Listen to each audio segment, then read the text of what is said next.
More than 100 victims of Al Fayed abuse claim compensation. More than 100 victims of Mohamed Al Fayed's abuse have entered a compensation scheme opened by Harrods on 31 March. The luxury department store has confirmed.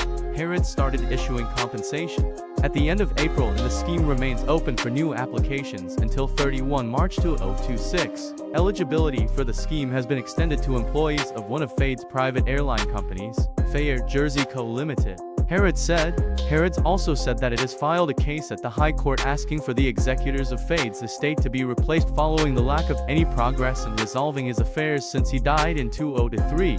This is to ensure the estate is responsibly administered, and to protect any assets in the estate for the benefit of potential claimants, Harrods said.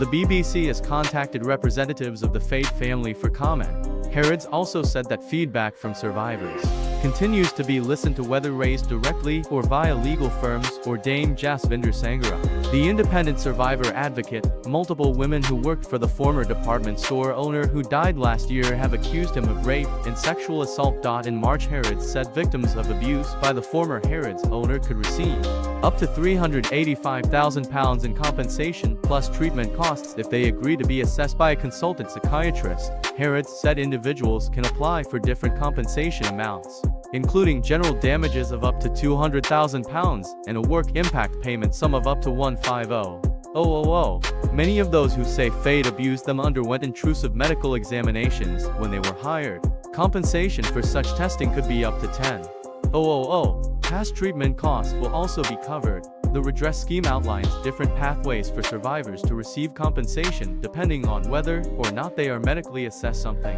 which can impact the amount they receive. Harrods previously stated an eligible applicant does not need to have been a Harrods employee, but their claim must contain a sufficiently close connection.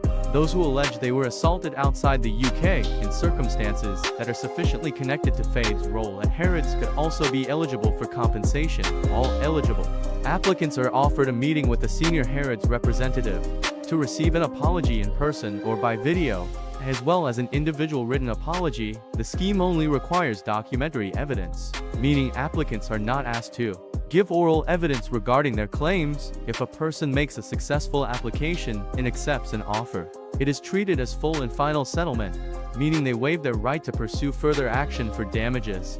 The BBC's Al Fayed predator at Harrods heard testimony from more than 20 female ex-employees at Harrods who said Fayed sexually assaulted or raped them. Dozens more women sent the BBC their accounts of abuse by Fayed, including sexual harassment, sexual assault and rape. After the documentary and podcast were published in September, the documentary and podcast found that during Fayed's ownership, Harrods not only failed to intervene but helped cover up abuse allegations. Responding to the investigation at the time, Harrods' current owners said they were utterly appalled by the allegations and that his victims had been failed, for which the store sincerely apologized. Fayed was not charged before his death.